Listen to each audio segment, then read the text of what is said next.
প্রত্যেক ব্যক্তিকে আল্লাহ হাসরের ময়দানে বলবে, বান্দা বলো দুইটা জিনিস কি আমি তোমাকে দিছি কিনা বলো।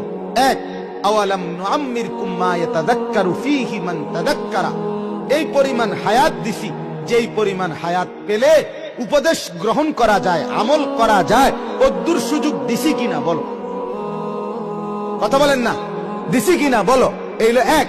দুই নাম্বার হলো ওয়াজাআকুমুন নাযীর, তোমার কাছে বুঝাইয়া দেওয়ার জন্য আলেম, ইমাম, ওয়াইজ, বক্তা, আউলিয়া, বুজুর্গ, পীর, মাশায়েখ, খতিব পাঠাইছিলাম কিনা কাউরে, তুমি কও। আপনি কি বলবেন? না আমি হুজুরের 14 গোষ্ঠী কোনোদিন দেখছি না, বলতে পারবেন এটা আপনারা? কথা বলেন না কেন?